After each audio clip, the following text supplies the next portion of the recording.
Bonjour tout le monde! Bienvenue à la conférence. Moi, c'est Pierre Majoric-Léger, professeur à HEC, directeur du Tech 3 Lab. Bonjour, moi c'est Anne-Marie Lesage. Et c'est bizarre de s'entendre fort de même. Ça, c'est pas le fun! Donc, moi aussi, j'enseigne à HEC, en TI. Moi, je suis designer UX. Fait que... C'est un plaisir d'être avec vous aujourd'hui puis de venir partager avec vous ce qu'on fait rarement. Moi, je suis un scientifique, je fais souvent des conférences puis je présente souvent essentiellement les résultats de mes recherches. C'est comme si aujourd'hui, c'est un peu différent comme approche. On vient présenter essentiellement la méthodologie d'une recherche en cours et une démarche qu'on a fait au cours de la dernière année dans laquelle Anne-Marie a été vraiment très impliquée puis nous a beaucoup inspiré. Puis on s'est dit que c'est peut-être quelque chose qui nous a servi et qu'on veut partager avec vous. Fait qu'à la fin de la conférence, essentiellement, le but, c'est de vous expliquer ce modèle-là. Ouais. Fait que c'est ça. Alors, disons le mot, design thinking. Aujourd'hui, ce dont on va parler éventuellement, parce qu'on va mettre la table d'abord, c'est le processus de design thinking qu'on a adopté pour ce projet-là. Moi, je serais curieuse de savoir, parmi vous, si vous êtes ici, c'est parce que le design thinking vous intéresse, combien parmi vous en avez fait? Est-ce que vous avez fait un atelier ou avez guidé un atelier? Participé à un atelier. Bon. OK. Donc, un grand nombre d'entre vous avez déjà vécu cette expérience-là, mais d'utiliser l'approche du design thinking avec des scientifiques, des experts dans des domaines, il faut l'adapter. La méthode plus classique n'aurait pas été adéquate et on va vous expliquer pourquoi. Dans le fond, dans les prochaines minutes, moi, je vais présenter le contexte de la recherche en intelligence artificielle, puis comment on a regroupé une masse de chercheurs dans des domaines très, très différents. Puis ensuite, Anne-Marie va prendre la parole pour expliquer comment exactement on s'y est pris pour adapter l'approche de design thinking. À la fin du jeu, j'en suis certain d'entre vous là, que peu d'entre vous êtes des scientifiques ou peu d'entre vous avez à gérer des scientifiques. On pense que l'approche quand même pourrait vous inspirer, soit pour adapter vous-même l'approche de design thinking à votre contexte, ou peut-être surtout dans des contextes où il y a beaucoup d'incertitudes, où il y a des experts impliqués dans un contexte d'innovation. Je pense qu'il y a des parties de notre histoire qui devraient vous intéresser. Ouais. Ça marche?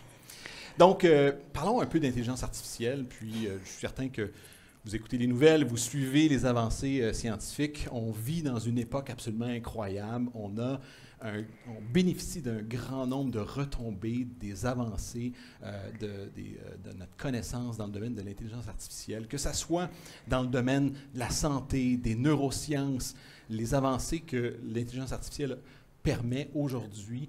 Ça permet des nouveaux médicaments, ça permet des nouveaux traitements, ça permet des nouvelles formes de diagnostic. Au niveau des affaires, l'intelligence artificielle propulse les organisations en matière de performance, des nouvelles manières de concevoir, de vendre. Donc, dans vos organisations, de plus en plus, on profite de la productivité associée à l'intelligence artificielle.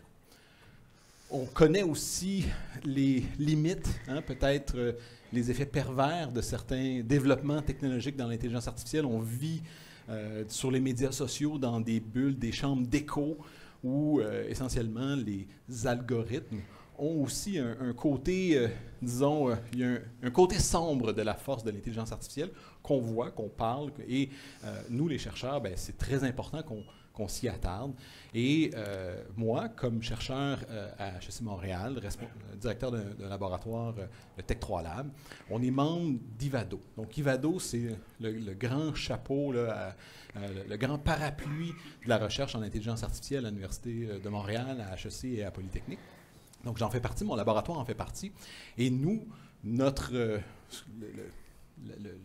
l'élément qu'on vient ajouter, c'est de la recherche en intelligence artificielle centrée humain. Donc, on se centre sur l'adopteur, l'utilisateur, puis de comprendre comment on peut concevoir de l'IA responsable qui va être transparente pour l'utilisateur, d'être capable de bien communiquer le contenu de l'algorithme, d'être capable de bien expliquer les mécanismes de l'algorithme, non seulement d'être transparent, mais que l'utilisateur comprenne qu'est-ce qui a mené à la prédiction de l'algorithme d'intelligence artificielle, et éventuellement d'avoir de l'intelligence artificielle qui est non biaisée. Hein. Donc, on entraîne des modèles sur des données qui, à la base, n'ont pas de biais systématique, soit en fonction de différentes parties de la société. Donc, on s'intéresse de manière générale au développement des outils d'intelligence artificielle, mais on s'intéresse surtout à l'adoption. Comment on peut faire en sorte que l'humain développe une confiance envers les outils, l'utilise et le réutilise dans son quotidien, mais de manière responsable. Donc, on nous a octroyé via IVADO et le gouvernement canadien, donc c'est vos taxes qui payent pour ça. Là. On a un financement majeur du gouvernement canadien en intelligence artificielle à l'Université de Montréal puis à HEC. Et on a reçu, moi et mon équipe, un financement de recherche stratégique. Donc, on a été sélectionné comme l'un des 5 projets pour étudier l'IA centré humain.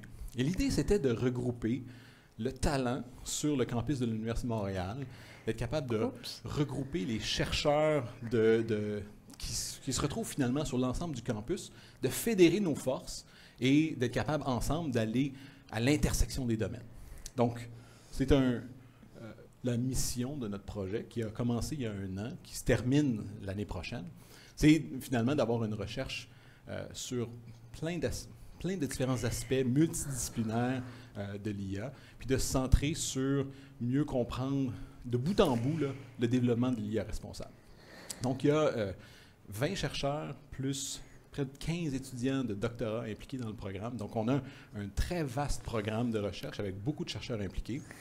Et le défi, l'opportunité, c'est de dire comment on peut faire en sorte que parmi les plus de 1400 scientifiques sur le campus de l'Université de Montréal qui ont plus ou moins une recherche liée à l'IA, comment on est capable d'aller chercher les bons joueurs, les bons scientifiques pour s'impliquer dans le projet et tenter de les amener à converger leurs travaux scientifiques vers un but commun. Et c'est là que le problème commence. C'est là qu'on a besoin de Marie. Laissez-moi vous expliquer le problème, puis pour bien... donc, je vais prendre une dizaine de minutes pour vraiment camper le problème, puis Anne-Marie, on était... Là, vous allez comprendre ce que j'ai reçu. C'est ça. Donc, Anne-Marie, c'est une longue collaboration, ça fait des années qu'on travaille ensemble. Et l'idée, c'était de trouver une manière, grâce à un processus d'idéation, disons, qui allait permettre de fédérer les forces. Le problème, nous, les scientifiques, je vais parler au « nous » là, parce que j'en fais partie, mais on est comme une armée de chats. Hein? Donc, si vous êtes dans une université, là, chaque professeur, là, on est une petite PME, on fait notre propre recherche et il n'y a personne, moi, je n'ai pas de patron. Il n'y a personne qui vient me voir dans mon bureau le matin en me disant « c'est dans ce sens-là que tu vas faire de la recherche ». Je suis expert dans mon domaine, je suis présumé être indépendant, puis d'avoir la liberté académique de choisir dans quelle direction je travaille. Mais là, lorsqu'on fédère plein de chercheurs du même domaine, puis on leur dit « on voudrait que vous travailliez dans cette direction-là », c'est comme guider une armée de chats. Je ne sais pas si vous avez déjà essayé, mais c'est compliqué. Hein? Tout le monde fait à sa tête, puis essentiellement, c'est pas simple. On est des chats, mais on est aussi des moutons. Hein, on est très grégaires. Essentiellement, les chercheurs scientifiques, on est dans un domaine en particulier et entre nous, finalement, on partage des intérêts méthodologiques, on s'intéresse à des phénomènes communs et finalement, même si nos recherches se dirigent dans des directions différentes, on se promène en troupeau de moutons. Puis il faut imaginer, comme l'Université de Montréal, là, plein de petits troupeaux de moutons qui ne se parlent pas, qui se mélangent pas trop, mais qui échangent entre eux des avancées technologiques, des avancées scientifiques, mais que finalement, il y a peu de communication entre eux. Mais pourquoi ce problème-là existe? Pourquoi finalement on cohabite un environnement géographique puis on ne se parle pas? Bien, c'est essentiellement le monde scientifique fonctionne en construisant tous ensemble un mur de connaissances. Et le but, c'est d'aller rajouter ta petite brique dans ce grand mur-là. Hein? Essentiellement, on construit sur les épaules d'un géant. On construit sur une accumulation de savoir. Et le but, c'est d'aller être capable de poursuivre l'avancée des connaissances. Et c'est souvent en marchant dans les pas des autres, puis en ajoutant à un corpus existant, et souvent pas en déviant puis en allant innover à l'intersection là, qu'on va vraiment faire des avancées ou qu'une carrière scientifique va réussir. Donc, c'est très complexe pour un scientifique de faire bande rapport, de dire « Ah non, moi, j'ai des idées différentes là, et je vais aller tenter d'aller à l'extérieur, aller remettre en cause le paradigme. » C'est très compliqué. Hein. Le monde universitaire est fait que les scientifiques, on monte en grade lorsque d'autres jugent qu'on a accumulé assez de succès scientifique. Et pour ça, il faut publier nos recherches dans des revues. Et les lecteurs, des réviseurs, des arbitres, c'est des gens qui sont dans le corpus de connaissances reconnues. Et lorsqu'on essaie d'innover trop, lorsqu'on sort du paradigme, on se le fait dire. Puis souvent, c'est très risqué pour des jeunes chercheurs d'être trop révolutionnaires dans leur pensée. On va les ramener sur le droit chemin. C'est pas risqué. Le risque, c'est qu'ils ne se fassent pas publier. Puis de perdre leur job. Puis là, ils n'existent plus. Éventuellement. À part ça, tout va bien. C'est publish or perish. S'ils ne sont pas capables de sortir leur science, ils devront quitter l'environnement universitaire. Ouais. Donc, qui se ressemble, ça semble essentiellement. Le problème des moutons, c'est finalement, on publie, on se réunit en conférence, un peu comme vous le faites ici, avec des gens qui ont les mêmes intérêts que nous, puis on se parle entre nous, mais finalement, on rencontre peu les gens des disciplines connexes. Comme par exemple, moi, comme chercheur dans mon domaine, la conférence annuelle, ça s'appelle CHI, c'est Computer Human Interaction. Elle regroupe 4000 ou 5000 chercheurs de mon domaine. Et si vous allez voir Yoshua Bengio, pour lui, c'est à NIPS. Hein, lui, il va publier essentiellement dans des conférences scientifiques en intelligence artificielle, mais jamais nos communautés vont se rencontrer. On ne va même pas se parler. Là. On ne va pas échanger nos idées. On n'a pas de moment géographique pour être capable de dire on partage une vision commune puis on co-innove. Là. Les communautés scientifiques qui se ressemblent, s'assemblent, on est ensemble, puis on travaille ensemble. Ce qui fait en sorte qu'on se parle entre nous, hein, puis là, vous allez vous trouver que je suis un peu dramatique dans ma façon de présenter les choses, mais on est dans des chapelles différentes, on coévolue dans des chapelles, puis on évangélise les gens dans notre discipline, mais on ne va jamais voir les chapelles des autres. Là. Et on ne prend pas la peine, au quotidien, là, moi, je ne sors pas de mon bureau à HEC pour aller cogner à la porte dans le département de psychologie ou dans le département de sciences informatiques. Là, hein. Donc, il y a aussi juste l'aspect, en plus la pandémie a accentué tout ça, mais la recherche de pouvoir collaborer avec d'autres chercheurs n'est pas simple. Donc, c'est pas simple de briser le paradigme, de trouver des manières pour amener tous ces gens-là à se parler, puis à développer des manières de faire le pont, d'être capable de tisser des liens entre les domaines scientifiques, capable d'établir un vocabulaire commun, d'être capable de s'entendre, de s'écouter. C'est pas simple, mais c'est possible. Hein, d'être capable de briser les barrières de communication qui sont liées au fait, entre autres, scientifiques, on va utiliser des mots différents pour faire référence à des domaines très en particulier. Donc, les mots utilisés en technologie de l'information et en informatique sont potentiellement pas les mêmes. Ou on va utiliser le même mot en technologie de l'information et en neurosciences pour référer à quelque chose de complètement différent. Donc, la communication même n'est pas simple entre les domaines. Le point, puis ça, c'est une des idées que je veux que vous repartiez d'ici aujourd'hui avec cette idée-là, c'est que non seulement c'est possible, mais c'est souhaitable de trouver des manières que vos scientifiques, que vos experts se parlent entre les disciplines.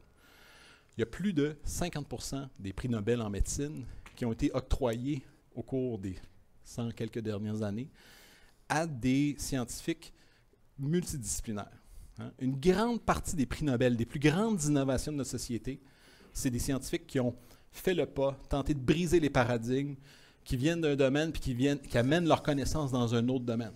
Trouver des manières pour que les scientifiques aillent travailler à l'intersection des domaines, communiquent entre eux, soient capables de communiquer, d'innover ensemble, ça paye. Et ça mène pour l'humanité, là, ça a été c'est un des grands vecteurs d'innovation. Fait que trouver des façons, comme ce qu'Anne-Marie va vous présenter, pour que nous, les chercheurs, on se parle, puis qu'on se parle entre des disciplines, c'est important, puis c'est possible. L'élément clé, il est social.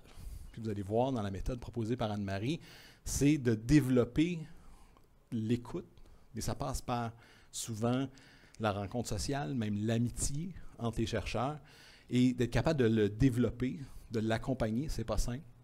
Ça a été compliqué, particulièrement durant la pandémie, mais une partie importante, c'est de dire, bien, d'aller à la rencontre de l'autre, puis passer du temps pour écouter le scientifique.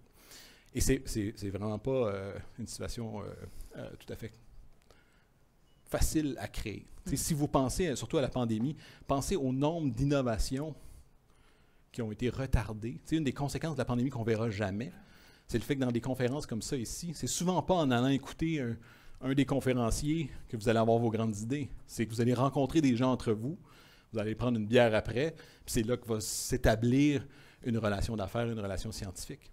Donc, c'est une partie des rencontres physiques, puis d'être capable d'établir le pont, c'est d'être capable de créer ce respect de l'autre pour l'écouter. Puis vous allez voir qu'est-ce que Anne-Marie propose comme méthode pour y arriver. À ton tour. Bon, alors là, on va prendre... Alors, sur cette base-là, Pierre Majoric me dit « Hey, ça ne te tente pas de faire du design thinking avec ce monde-là? » Je dis « Ben oui, c'est sûr, c'est sûr. C'est simple. On a donc... alors, il fallait, puis je suis sûre que vous avez compris ce qu'il a dit, mais l'essentiel de l'histoire de Newton, c'est que pour faire de la science, il faut pouvoir montrer que les racines de ce qu'on apporte viennent de quelque part. Quand on s'installe entre deux chapelles, il n'y a pas de racines. Fait qu'il faut être capable de bâtir avec des gens. Fait qu'on a trouvé, Pierre Majoric a appelé sa gang de chums de partout. Il y en est venu une vingtaine, en tout et partout avec les doctorants, les postdocs, ça faisait 32 personnes. 32 chats. 32, ouais. 32 chefs, 32 entrepreneurs qui viennent, qui disent oui, on vous écoute et je suis le meilleur. OK. Alors, on fait quoi avec ça? Fait qu'avec ça, il fallait, donc le sentier est étroit, mais il fallait trouver une manière de les faire avancer. Oups, on est allé un petit peu vite. Fait que ce qu'on a décidé de faire, c'est pas une seule séance de design thinking, mais bien 4, parce que ces gens-là avaient le mandat la séance. Ce qu'on a fait, c'était le détonateur d'un projet qui allait durer 2 ans pour ce même groupe de 32 personnes. Et on était pressés de trouver l'innovation à travers la science. Fait que c'est pour ça qu'on a passé au design thinking. Alors, on a décidé 4 lundis sur 8 semaines, 3 heures, des rencontres de 3 heures à chaque fois. On les a fait se rencontrer en différentes configurations pour que tout le monde apprenne à se connaître un petit peu. Et puis là, à travers ça, là, on disait 32 scientifiques, il y avait 6 disciplines, il y avait grosso modo 13 expertises claires différentes. Fait que ça fait beaucoup de chapelles à ramasser ensemble, à faire des ponts à travers tout ce monde-là. Fait que si vous connaissez le design thinking, peut-être que vous êtes, ou le design, peut-être que vous êtes familier avec ce qui s'appelle le Double Diamond du design, qui est fait au UK Council of Design. Qui a déjà vu ce modèle-là? Là? Qui levez votre main? Là? Un ou deux ou qui trois. A déjà vu une version ou l'autre de ce modèle-là? Fait que, prends le temps de l'expliquer, Anne-Marie. Oui. Ce qui est intéressant ici, c'est les losanges, c'est-à-dire que l'effet de divergence, où est-ce qu'on se demande c'est quoi la nature du problème, convergence, on va chercher qu'est-ce qui a le plus d'impact, on réouvre parce que là, on est rendu à bâtir, on se rapproche d'une solution qu'on va tester, qu'on va jusqu'à ce qu'on converge vers, on passe de l'abstrait au concret, puis on converge vers une solution. Fait que c'est fait découvrir, définir, développer, livrer, qui sont des thèmes aussi en TI, en développement de produits, qu'on utilise aussi. Donc, on avait 4 rencontres, on s'est dit 4 morceaux, il y a une équation. Finalement, ce qu'on a fait, c'est ça. C'est-à-dire qu'on a vraiment mis l'emphase sur le premier losange pour plusieurs raisons. Donc, la première raison, c'est qu'il fallait que ces gens-là apprennent à se connaître. Il fallait que ces gens-là développent un langage disons, communs, mais en tout cas qui deviennent bilingues ou trilingues de la langue les uns des autres. Aussi, leur job pendant cet atelier-là, c'était de développer un plan de recherche. C'est un plan de recherche, c'est un produit assez abstrait, là. On n'allait pas faire une interface ou quelque chose comme ça. Donc, la partie du deuxième losange était beaucoup moins lourde que d'habitude parce qu'on va sculpter des idées, on va prendre des décisions. Fait que tout ça ensemble, on a fait les 3 premières rencontres sur le premier losange. Puis je dirais, donc, si on veut regarder, la première vraie rencontre, ça a été faire prendre connaissance. On leur a fait faire, alors en blanc, c'est le thème de la rencontre, et puis en noir ou en vert en dessous, c'est les activités qu'on leur a fait faire. Donc, on les a mis en binôme, puis après ça en 4 et en 6, où est-ce qu'ils se présentaient, puis ils allaient aussi commencer tout de suite à faire un peu de brainstorm, faire de l'idéation sur ça serait quoi la meilleure recherche possible pour répondre à la question là, de l'IA responsable centré humain. Et évidemment, quand on invite des gens à faire du design thinking, tout ce monde-là se sont préparés. Ça fait des jours qu'ils se disent qu'est-ce que je vais faire là, qu'est-ce que je vais leur dire, moi, c'est quoi ma partie de puzzle que je vais apporter à cette conversation-là. Fait que premier brainstorm, il sert à ça, à donner de la place, à déposer l'évidence. Tout le monde est arrivé avec quelque chose. Puis, ça servait aussi de carte de visite. Parce qu'à mesure qu'ils rencontraient les uns les autres, on disait, moi, c'est ça que j'apporterais à ce projet-là. Puis l'autre le voyait. On ne prend rien pour acquis que c'est pas parce que quelqu'un le dit à la première rencontre que c'est béton, c'est ça qu'on fait. Pas du tout. Alors, on a fait une première rencontre comme ça et à la fin de laquelle on avait encore 32 participants. Puis ça, c'est déjà bien. Deuxième rencontre, qui était encore une rencontre de divergence. Je vais intervenir sur la première. Là, je vais juste intervenir sur ton premier brainstorm. Là, ici.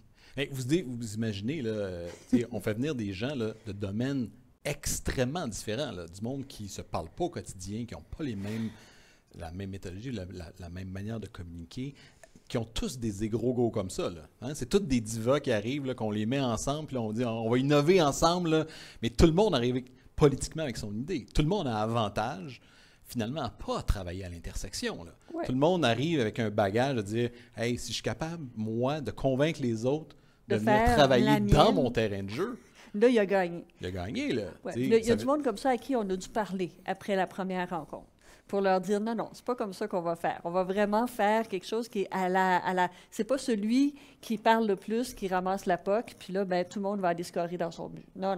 Il y a de l'argent en jeu, là. Il y a un gros budget de recherche. Puis si tu convaincs les autres de venir travailler sur ton territoire, tu viens d'aller chercher un pactole intéressant pour faire avancer ce que toi, tu penses est important dans l'écosystème. Alors que c'est pas ça qu'on voulait, là. Fait que c'était important de briser ça dès le départ. Là. Mais d'une part, puis ça, pour vous, je veux dire, ça, c'est notre histoire, mais c'est clair que quand on se met en jeu, alors si je pense à celle qui a parlé juste avant nous, quand on se met en jeu, qu'on fait de la créativité, il y a une dimension potentiellement politique à ça. Plus on est haut placé, plus on a beaucoup à perdre. Fait que soit qu'on laisse aller le morceau, « Oh non, moi, j'y touche pas », ou il y en a d'autres qui essayent de ramasser la mise au complet. Mais en tout cas, toujours est-il que ma job ou votre job, si vous êtes jamais leader en design thinking, c'est de garder la chèvre et le chou, de s'assurer que tout le monde est heureux, et on continue. Alors, deuxième étape, deuxième rencontre, la première étant passée, le but, là, le thème, c'était identifier les zones d'innovation pour les recherches futures. Et puis, comment on a fait ça? On a fait ça en brainstorm encore. C'est-à-dire, parce que le brainstorm a toutes sortes d'avantages. Brainstorm, c'est une manière un peu ludique, un peu de dire des grossièretés sans que ça compte. Puis là aussi, c'est une manière il y a de la place pour dire des choses. Un brainstorm, là, c'est pas un contrat qui dit parce que je l'ai dit, on va le faire. C'est moi j'aurais cette idée-là, puis l'autre moi j'aurais cette idée-là. Alors c'est vraiment un espace qui est propice à, je dirais pas la négociation, mais à la reconnaissance de qu'est-ce qui se passe. Alors là, on était en divergence. Après les 2 phases de brainstorm, de présentation, on avait pas mal, 2 fois 3 heures quand même, fait qu'on avait pas mal évalué, on avait sur la table beaucoup de potentiel de chemin, d'idées, de choses, mais on n'avait pas on s'était pas commis dans aucune direction. Mais là, c'était le temps de converger. Je vais commenter sur la deuxième rencontre. Vas-y fort. Rappelez-vous, là, les égos gros comme ça, dans un brainstorm, vous avez sûrement déjà tous participé à un brainstorm avec des gens qui parlent le même vocabulaire. Là. Mais lorsqu'on pitch des idées, des idées là, scientifiques de pointe, c'est impossible finalement que l'autre personne comprenne vraiment très bien la teneur de l'idée puis de l'innovation qui est proposée. Là. C'est comme un brainstorm avec un dialogue de sourds d'une certaine façon. Puis, ça, j'allais dire en hongrois. En hongrois. C'est dans une langue qu'on comprendrait peut-être. Tout le monde se prête au jeu dans un brainstorm comme ça, mais avec un genre de politesse de dire, l'effort, je ne vais pas aller faire un doctorat pour essayer de comprendre ce que tu me dis, j'en ai déjà un dans un autre domaine. Là. Donc, il y a comme un effort de... puis je pense que un des éléments, je pense que la recette, le succès de la méthodologie d'Anne-Marie, c'est parce que le brainstorm a duré longtemps, on a eu la chance, politiquement, tous de mettre sur la table toutes les idées que les gens avaient. Puis ça a comme vidé ça a vidé le tuyau d'idées. Là, hein? Fait que ça a eu un bénéfice là, de poursuivre peut-être plus longtemps, le message ici, plus longtemps qu'on aurait pu le faire la période de la saison des idées. Oui, puis ça a fait, c'est ça, ça a fait qu'on a vraiment eu le sentiment qu'on n'a pas de point mort.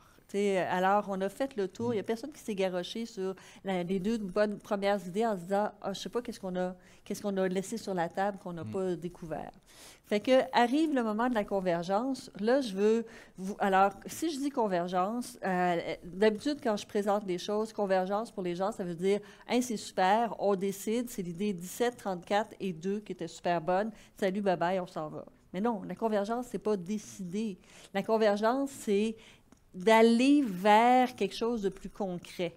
Et puis, dans ce cas-ci, on leur a demandé, bien là, c'était le temps d'identifier les problématiques spécifiques, les questions de recherche qu'elle allait traiter, puis identifier celles qui étaient porteuses, celles qui étaient innovantes, et puis fixer les équipes. À 32, on s'est ramassé avec 8 équipes. En tout cas, alors ça fait beaucoup de monde. Et ce qu'on a fait, puis ça, c'était c'était vraiment le top de c'est la grande rencontre de toute cette affaire-là, c'est que on a invité les gens. Chaque scientifique devait présenter les problématiques qu'ils voyaient selon leur langue, selon leur vision disciplinaire. Puis les autres dans cette équipe-là devaient prendre ça, puis traduire ça selon leurs lunettes disciplinaires à eux, puis voir qu'est-ce qui fit, qu'est-ce qui fit pas, qu'est-ce qu'on pourrait rajouter, c'est comme si là on passait du hongrois au turc. Et puis là, on se disait, OK, ben oui, c'est proche, c'est pas proche, ben oui, c'est comment. C'était une rencontre qui a été vraiment fascinante parce que les gens ont travaillé très fort à faire cette traduction-là, parce que c'était sérieux, c'était pas juste un exercice pour le fun. Là.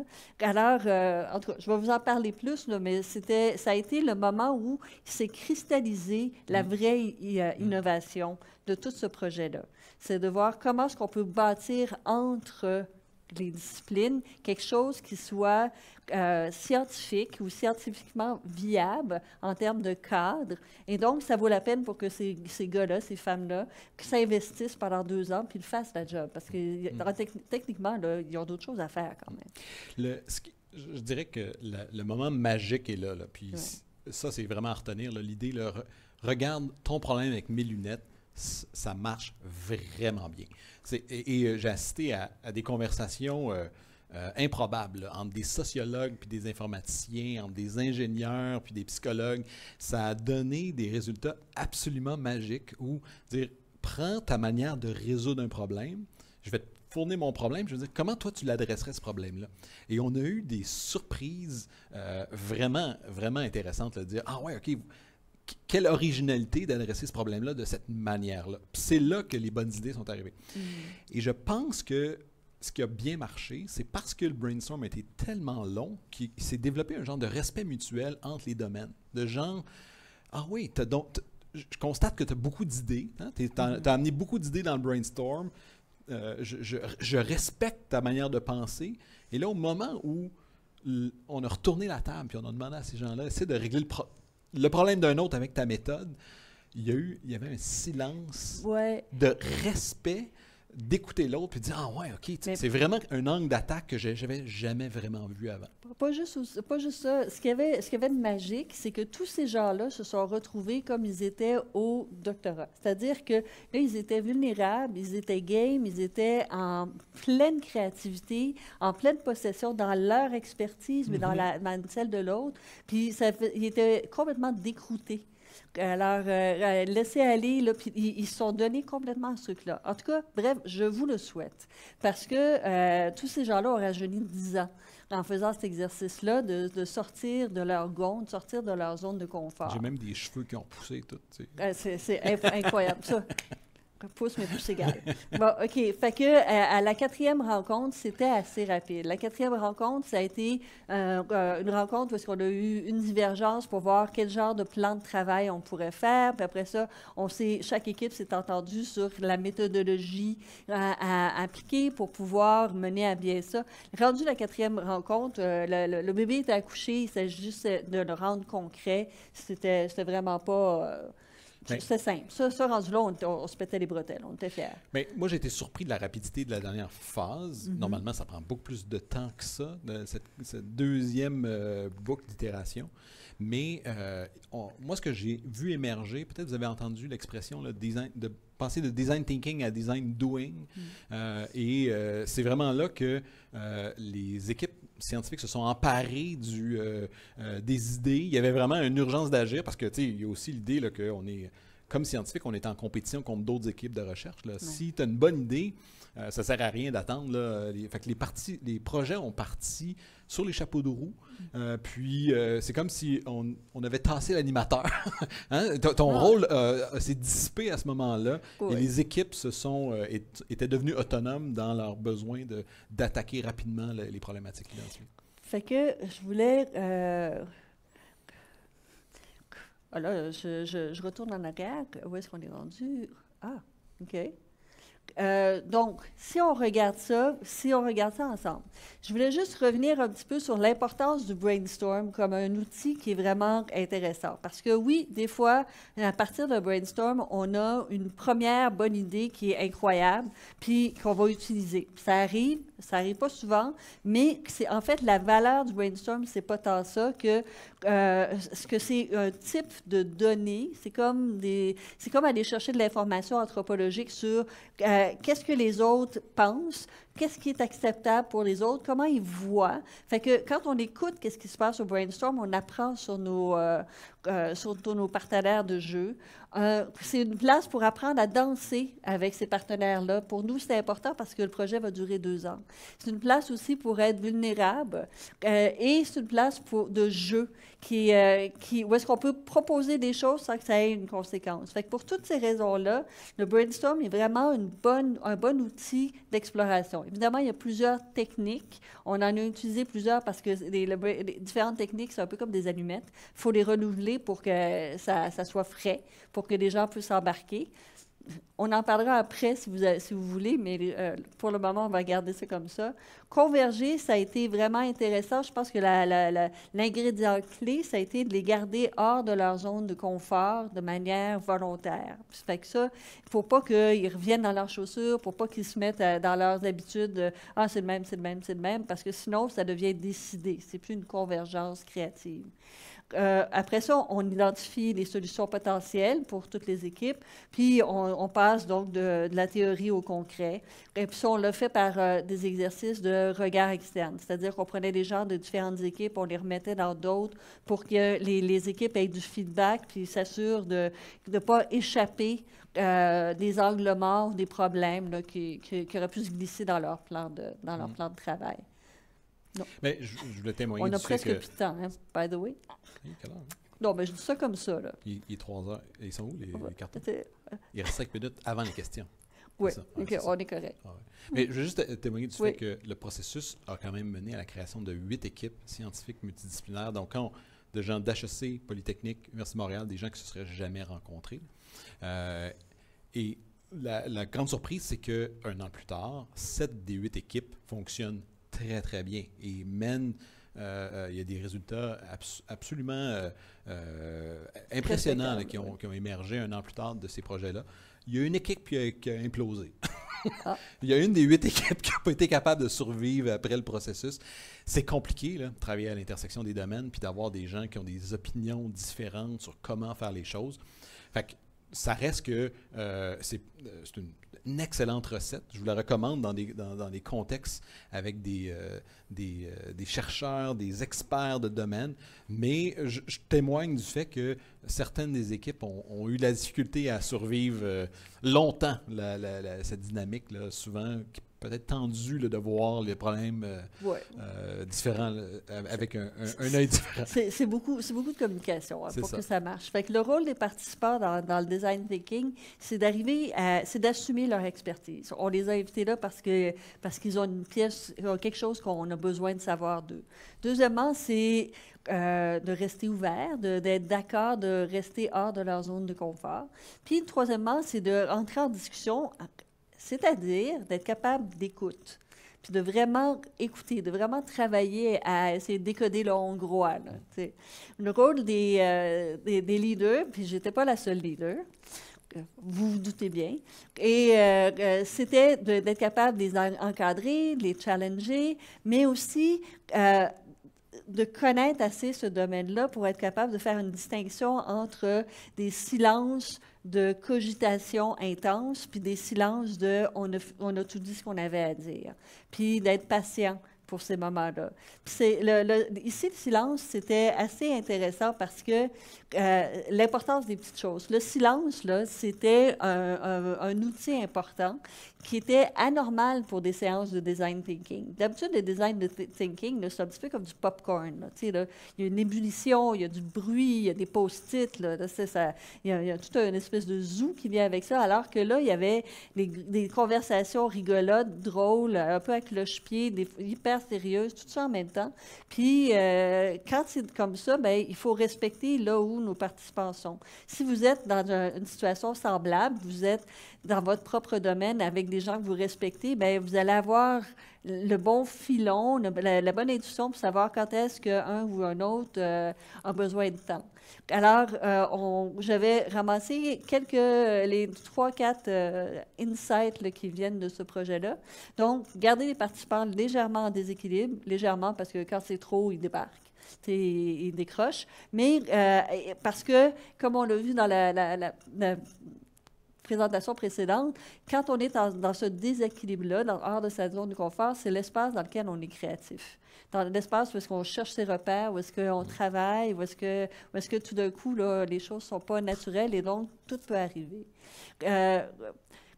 Un brainstorm, c'est aussi une collecte de données. Fait que arrêtez de penser qu'un brainstorm, c'est une collecte d'idées. En fait, un brainstorm, c'est une collecte d'informations de toute espèce qui sont très riches. Puis des fois, les idées, elles ne sont pas cuites. Il faut les pousser plus loin. Il faut attendre après l'atelier pour regarder un tel a dit ci, une telle a dit ça. Qu'est-ce qu'il voulait dire vraiment? Puis comment est-ce qu'on le ramène sur le tapis? La job de la divergence, c'est de ratisser, exposer le territoire des possibles, dans le sens que c'est pas juste de produire des idées stellaires, des wow, c'est de nous dire tout ce qui est possible. Puis quand on arrive à la convergence, bien, ça, c'est le moment où on va matérialiser l'innovation. Un ne va pas sans l'autre. Et donc, mais la vraie innovation, c'est à la convergence que ça se passe, en autant que ce soit de la vraie convergence créative, que ce ne soit pas juste on décide, puis bing bang, on passe à d'autres choses.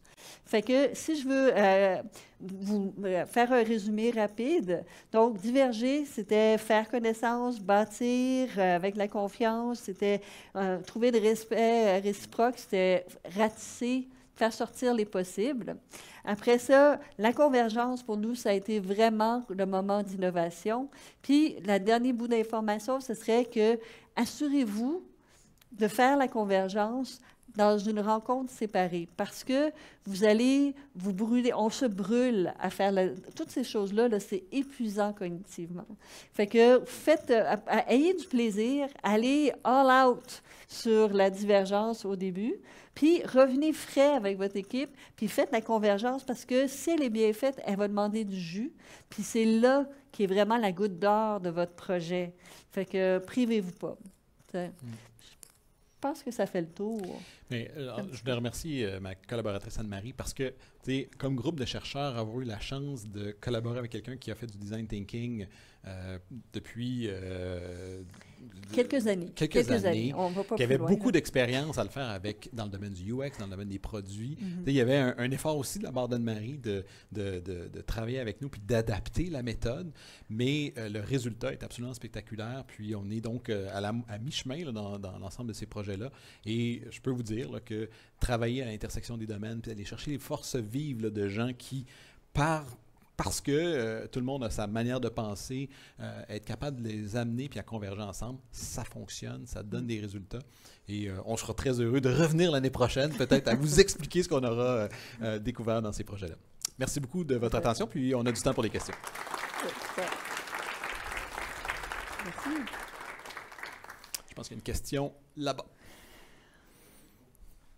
Et je pense que toi, Christophe, tu t'occupes des questions en ligne, c'est ça? Sur Internet. Donc, si vous êtes sur Internet, vos questions sont gérées par Christophe. Oh, tu peux parler fort aussi. Là. Je me pose la question du design thinking. Je l'ai déjà fait quelques fois dans le domaine universitaire. Est-ce qu'il y avait un risque ou un challenge supplémentaire dans la première partie brainstorm, c'est d'avoir des gens qui ont du protectionnisme de leurs idées parce que vous avez des compétitions. Ouais. Ah oui. Là, il faut le répéter. Est-ce que vous pouvez répéter la question? Mais, donc, la question, c'est donc le protectionnisme des idées. L'idée que dans un brainstorm, des scientifiques ne voudraient peut-être pas partager leurs meilleures idées avec d'autres scientifiques puis dire, ben, je vais me faire voler mon idée. Écoute, c'est clairement peut-être arrivé. Ça nous a vraiment traversé l'esprit. L'idée du long brainstorm, c'était aussi ça, de s'assurer d'être capable d'en faire sortir. Puis, il y avait clairement des gens qui avaient des visées politiques. Il y avait leurs propres idées puis ils voulaient les faire financer.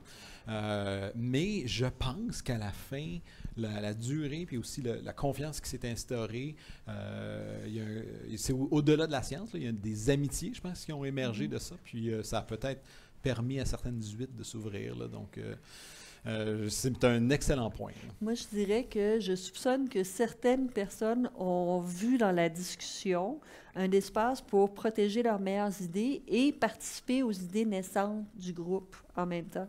Ça, on ne le saura pas, mais ceux qui sont restés, c'est parce qu'ils y trouvaient leur compte.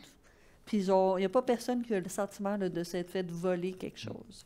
Et je pense qu'au final, c'est quand on est arrivé dans regarder ton problème avec les lunettes de l'autre, c'est là qu'on a eu des moments haha où les gens ont dit, ben, j'avais jamais imaginé qu'on pouvait adresser le problème de cette manière-là. C'est vraiment ça là, qui a fait émerger des idées d'exception. Est-ce qu'il y a d'autres questions? D'autres questions sur... Est-ce qu'il y a des gens que ça leur tente de venir faire de la science avec nous? Oui. Il semble y avoir beaucoup de compétition dans le domaine de la recherche. Oui. Mais non. Mais...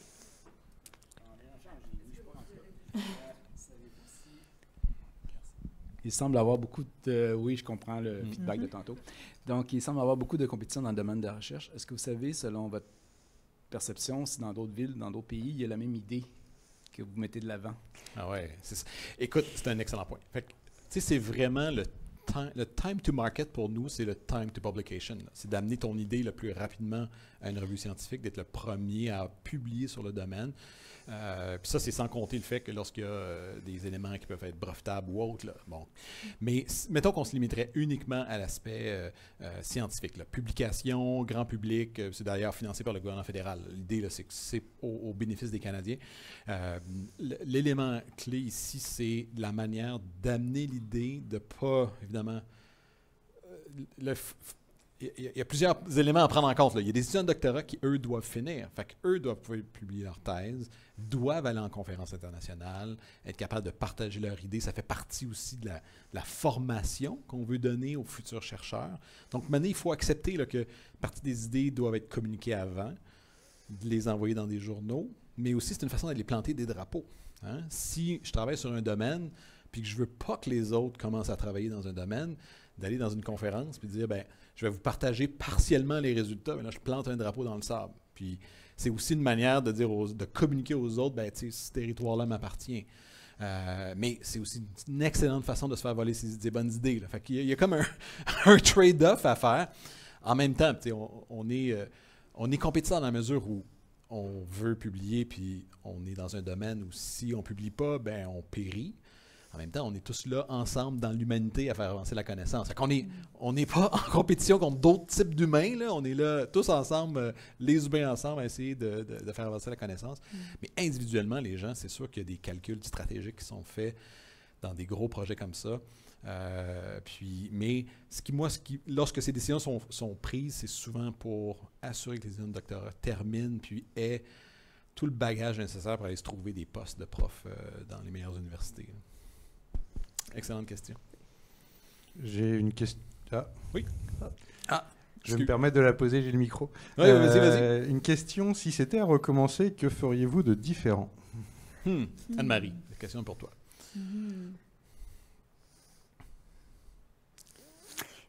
Je ne sais pas comment répondre à cette question-là parce qu'on a réagi, je ne dirais pas à la seconde près, mais des fois oui. On était extrêmement réactifs parce que, puis la partie du début, la partie de la connaissance, voir si les équipes allaient embarquer, c'était, disons, un petit peu anxiogène pour nous parce qu'on se disait, bien, qu'est-ce qu'il faut faire, comment on bouge les pions. Je ne pense pas qu'on ait fait d'erreur. Fait que ça, moi, je vais vous en donner une affaire qu'on voulait faire, qu'on n'a pas fait, puis je suis content de ne pas avoir fait. Okay. C'était, il faut s'imaginer, on a parti le projet décembre dernier. Vous savez ce qu'il y a eu en décembre dernier? Omicron arrive. On pensait qu'on était finalement sorti de la pandémie, qu'on allait pouvoir enfin réunir ces scientifiques-là ensemble, puis recréer l'aspect social. Ouais. Omicron est arrivé, il a fallu faire ça en ligne. Mais le plan initial, c'était de partir en retraite fermée, d'amener tous ces gens-là et d'être capable de, pendant un week-end, là, de créer ces 4 séances-là sur un week-end puis de ressortir avec nos meilleures idées. Je suis tellement content de ne pas avoir fait ça. Moi, je pense que ça n'aurait pas marché. Je pense que le point important, c'était à quel point on avait du temps entre les rencontres, puis les gens avaient le temps de digérer ces idées compliquées-là. Puis ils avaient des devoirs entre les rencontres, fait qu'ils étaient forcés de rester impliqués. Si on avait gardé ça dans le format week-end, ça n'aurait pas marché. Je pense que c'est des idées trop compliquées. T'sais, on utilise le design thinking pour résoudre souvent des problèmes d'une taille qui peuvent se gérer en 1 ou 2 journées d'un genre de brainstorm, là, un lac à l'épaule, là. Ça n'aurait pas marché dans notre contexte. Donc ça, c'est un exemple de choses que je suis content de ne pas avoir fait. Je n'ai pas répondu à la question, mais ça vous donne une partie de la réponse. Oui. Merci pour le retour d'expérience que j'ai trouvé super inspirant. J'avais une question relative à la dynamique d'équipe. Vous avez accompagné 8 équipes, il y en a 7 pour lesquelles ça a très bien fonctionné et une pour laquelle ça a moins bien fonctionné. Est-ce que vous avez identifié des patterns pour les 7 et pour celle pour laquelle ça a moins bien fonctionné, qui créent des conditions de succès?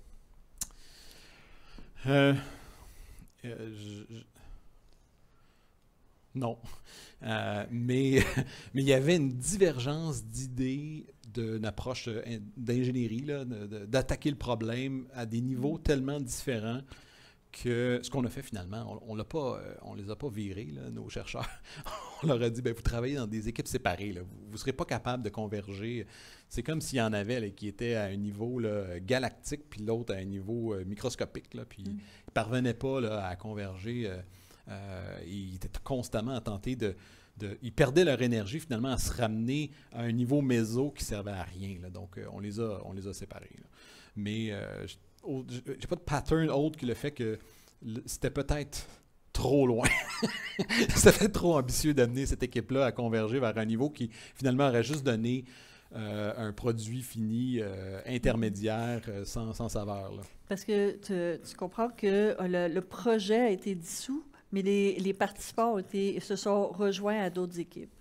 Donc, il y avait... sauf un. Non. Non, on a tout tous, sauvé. okay. Politiquement, on les a séparés. C'est ça, parce qu'on était quand même chapeauté par Ivado. Ivado, c'est plus large qu'une discipline ou un département. Puis, il y a quand même un prestige et un certain bonheur à faire quelque chose en commun ensemble. Comme on a dit, là, ça n'arrive pas souvent. Ouais.